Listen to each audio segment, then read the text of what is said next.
মুক্তিযোদ্ধা শব্দটার সাথে সম্ভবত বীর শব্দটার কোনো প্রয়োজন নেই। মানে মুক্তিযোদ্ধার সাথেই বীর শব্দটা বিল্ট ইন আছে, মানে প্রতিটি মুক্তিযোদ্ধাই বীর না হলে কেউ মুক্তিযুদ্ধে যেতে পারেন না।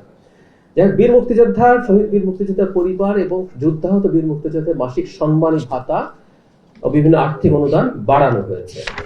আমি একটু যদি জানিয়ে দেই, সেটা হচ্ছে নতুন প্রজ্ঞাপন অনুযায়ী খেতাবপ্রাপ্ত বীর মুক্তিযোদ্ধাদের মধ্যে বীরোত্তম খেতাবধারীরা মাসে 30,000 টাকা সম্মানী ভাতা পাবেন, উৎসব ভাতা 10,000, মহান বিজয় দিবস উপলক্ষে 5,000, বাংলা নববর্ষ হিসেবে 2,000।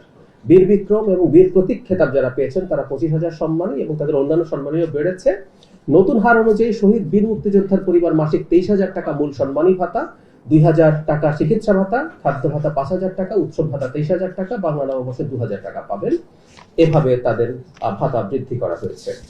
বিদ্যুৎ, জ্বালানি ও খনিজ সম্পদ মন্ত্রণালয় এটা নিয়ে ইনফ্যাক্ট সেই মন্ত্রণালয় মাননীয় প্রতিমন্ত্রী ব্রিফিং করেছেন। আপনারা জানেন যে একটা গ্যাস সংকট আছে দেশের। একটি ভাসমান এলএনজি টার্মিনাল বা এফএসআরইউতে কারিগরি সমস্যা দেখা দেয় সংশ্লিষ্ট টার্মিনাল থেকে জাতীয় গ্যাস গ্রিডে গ্যাস সরবরাহ সাময়িকভাবে বন্ধ রয়েছে। ফলে গ্রিডে দৈনিক প্রায় 450 মিলিয়ন ঘনফুট গ্যাস সরবরাহ কমে গেছে এবং এই গ্যাসের চাপ কমে যাওয়ার কারণে আমাদের শিল্প, গৃহস্থালী, সিএনজি পাম্প বিভিন্ন জায়গায় সংকট তৈরি হয়েছে।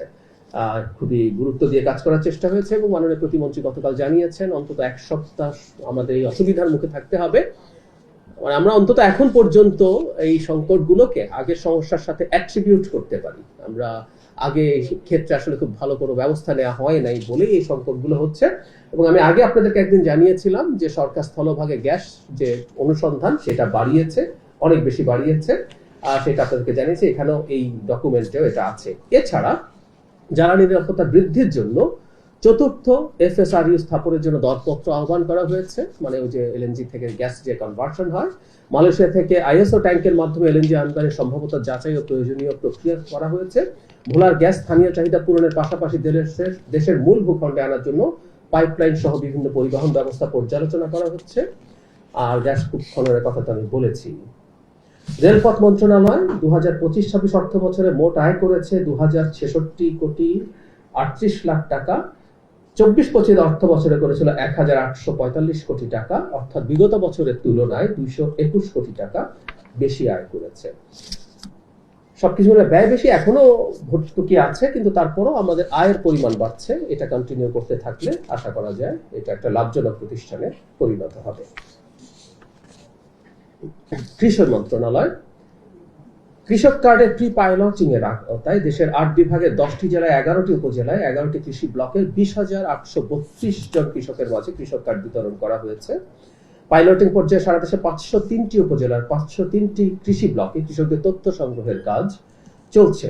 26/7/2026 পর্যন্ত 6,72,000 জন কৃষকের তথ্য সংগ্রহ করা হয়েছে। আপনারা জানেন আমাদের খুবই গুরুত্ব দেওয়া কর্মসূচিগুলোর মধ্যে ফ্যামিলি কার্ডের পরই কৃষক কার্ড আছে। সরকার কৃষকের সাথে পাশে দাঁড়াতে চায়, তাদের নানান রকম সুবিধা, এমনকি প্রান্তিক কৃষকদেরকে ফিনান্সিয়াল সাহায্য দেওয়া হবে। একই সাথে কৃষি মন্ত্রণালয় বৃক্ষরোপণ এবং খাল খনন কর্মসূচি কন্টিনিউ করে যাচ্ছে। বাণিজ্য মন্ত্রণালয় আগামী 26-27 অর্থ বছরের জন্য $63.4 বিলিয়ন রপ্তানি লক্ষ্যমাত্রা নির্ধারণ করেছে সরকার। এর মধ্যে পণ্য রপ্তানির জন্য 55.2 এবং সেবা রপ্তানির জন্য $8.2 বিলিয়ন এবং উভয় খাতেই 15% প্রবৃদ্ধি অর্জনের লক্ষ্য নির্ধারিত হয়েছে। শিল্প মন্ত্রণালয় সরকার মাইক্রো, ক্ষুদ্র ও মাঝারি উদ্যোক্তাদের আরো প্রায় 440 কোটি টাকার বেশি ঋণ দেবে এসএমই ফাউন্ডেশন। এটি একটু জরুরি। আমাদের এই সরকার দায়িত্বে আসার পর থেকে কর্মসংস্থানের কথা রিপিটেডলি বলেছে। ইনফ্যাক্ট বাংলাদেশে যদি একটা সমস্যার কথা কাউকে বলতে বলা হয়, আমার মনে হয় সবাই এক বাক্যে কর্মসংস্থানের কথাই বলবেন। ওটা থেকে এরপর আরো অনেকগুলো সমস্যা আসলে সমাজে তৈরি হয়। তো সেটাকে খুবই গুরুত্ব দেওয়া হচ্ছে। এই যে কৃষিতেও যখন আমরা প্রচুর প্রণোদনা দেওয়ার চেষ্টা করছি, এর মানে হচ্ছে ওখানে যেন কর্মসংস্থান তৈরি হয়, একইভাবে এখানেও সেই চেষ্টা হবে। এখানে একটা জিনিস একটু জানিয়ে দেওয়া দরকার, এখানে পুরো প্রসেসটা আছে, আপনারা কাইন্ডলি একটু দেখুন। আমি অনুরোধ করি এই প্রসেসটা নিয়ে যদি আপনারা একটু জনগণকে জানান ভালো হবে। তবে একটা উল্লেখযোগ্য ব্যাপার হচ্ছে 10 লাখ টাকা পর্যন্ত কোনো জামানত গ্রহণ করা হবে না। গ্রাহক পর্যায়ে ঋণ পরিশোধের সময়সীমা হবে সর্বোচ্চ 4 বছর। গ্রাহক ব্যাংক সম্পর্কের ভিত্তিতে 6 মাসের গ্রেস পিরিয়ড সহ 48টি মাসিক কিস্তিতে পরিশোধ করতে হবে। মোট ঋণের 25% নারী উদ্যোক্তাদের মাঝে এবং 20% এসএমই ক্লাস্টারের উদ্যোক্তাদের মাঝে বিতরণ করা হবে। তার মানে যিনি 10 লাখ টাকায় বাংলাদেশে এখনো পর্যন্ত কিছু ব্যবসা শুরু করার মতো ভালো অর্থ বলে আমরা মনে করি। তো প্রকৃত উদ্যোক্তারা এটা গ্রহণ করার মাধ্যমে ভালো কিছু করতে পারবেন। আমি আবারও বলছি, এই প্রকল্পটা আমি এক্সপেক্ট করি আপনাদের দিক থেকে একটু বিস্তারিতভাবে জনগণের সামনে উপস্থাপিত হোক।